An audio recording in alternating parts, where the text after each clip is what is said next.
Hey, welcome to the Stringjoy Show. I am Ryan, and we are back here at Overman Guitars in St. Paul, Minnesota. This time we are doing a personal project of mine, one that I know a lot of people who have kind of dove into on their own. I was too scared to dive into it on my own. Today what we are going to do is we are going to affix an aluminum neck to a Stratocaster style body.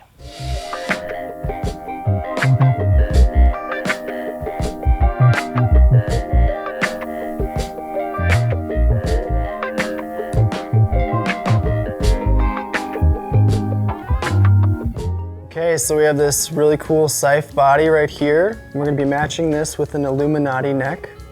Really excited about this one. This is actually really cool and much lighter than any aluminum neck I've ever had. So I'm excited to see how this turns out. I think the first thing we'll do like a test mount and just check the angle of everything, make sure that's correct. And then from there, we'll mount the neck, string it up. We are going to have to do some nut slot filing to get that correct to the right height, and then dial it in. Just give it a full setup and let it rip. First, we're gonna mount this neck.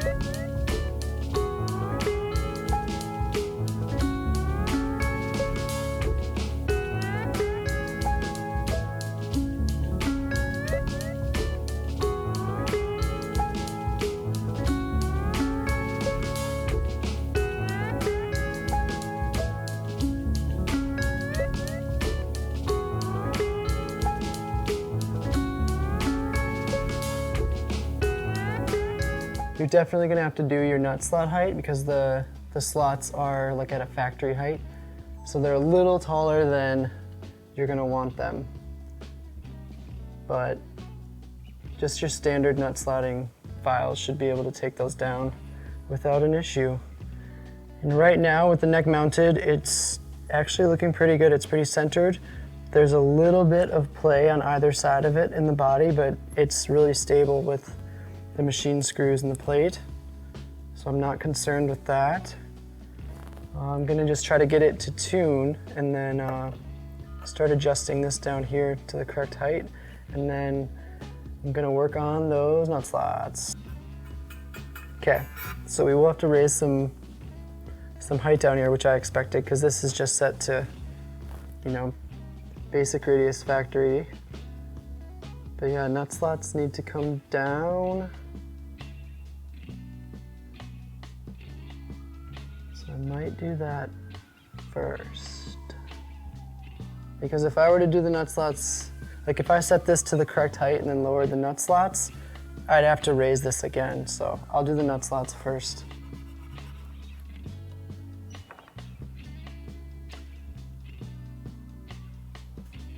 With the solid brass nut, you want to be extra careful slotting these because if you go too low, you're too low. You'd probably have to remove the nut and shim it. If it were like a bone nut or a plastic nut and you could fill it or shim it easy, it wouldn't be as much of an issue, but you just want to be extra careful on a brass.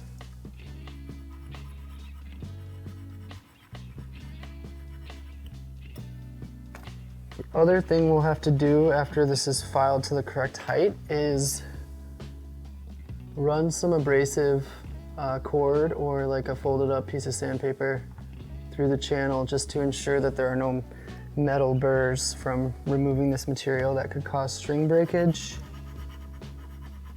But so far it's cutting really smooth. So that's done.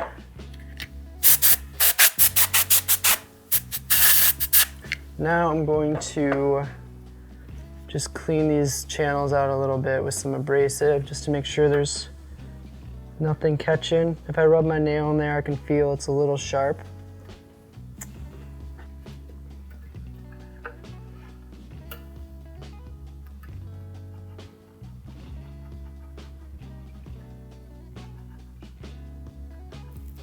And then I'm going to put a little bit of guitar grease in these slots just to keep the brass lubed up a little bit for trim work.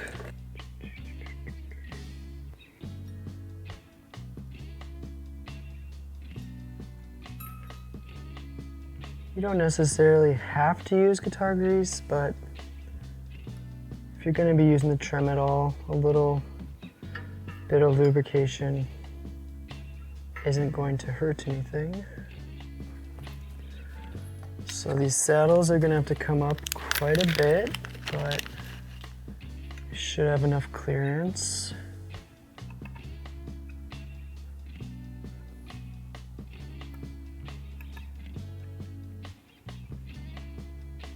Sidebar, but I will have to use the taller saddle screws they included for the high E and the low E, because it's going to be like really close to maxing it out.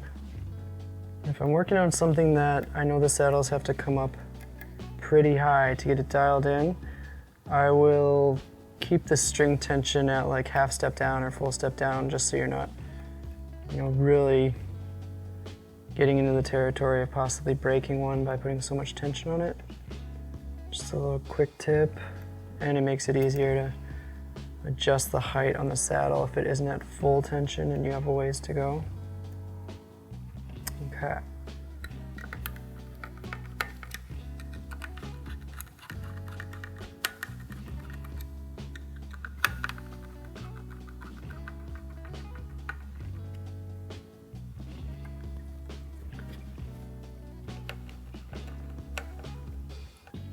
This is crazy.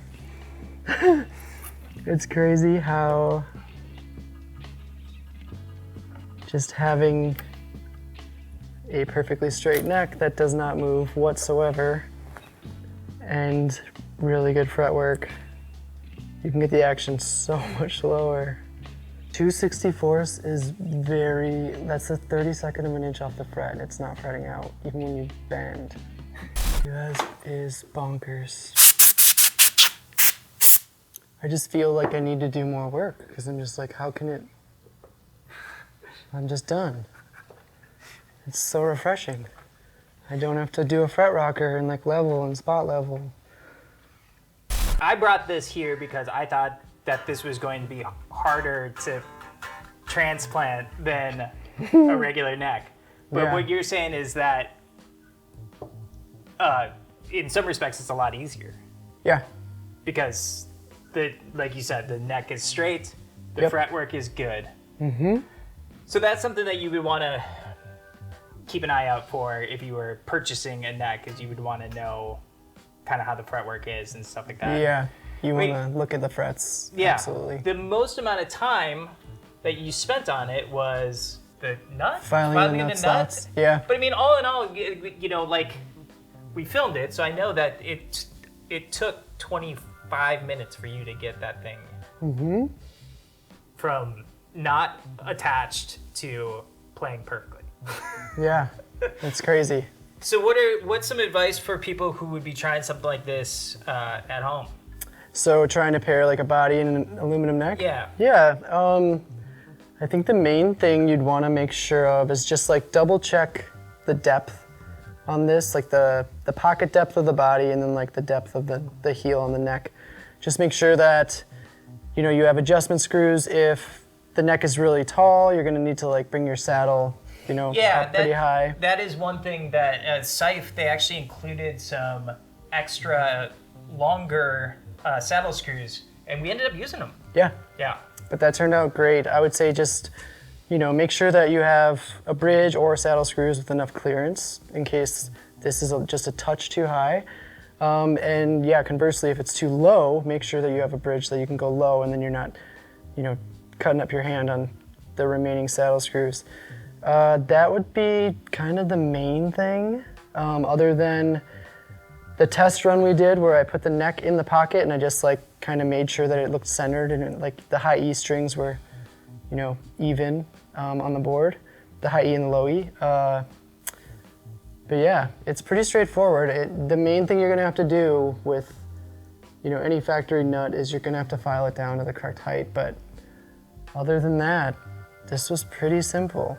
And I'm, pretty blown away by how low I have the action. I have it about a 30-second lower than I would ever go. And nothing is choking out and nothing is buzzing. So it's like, it's strange. I feel like I'm being pranked right now. Where's Ashton? But yeah, this is great. Sweet.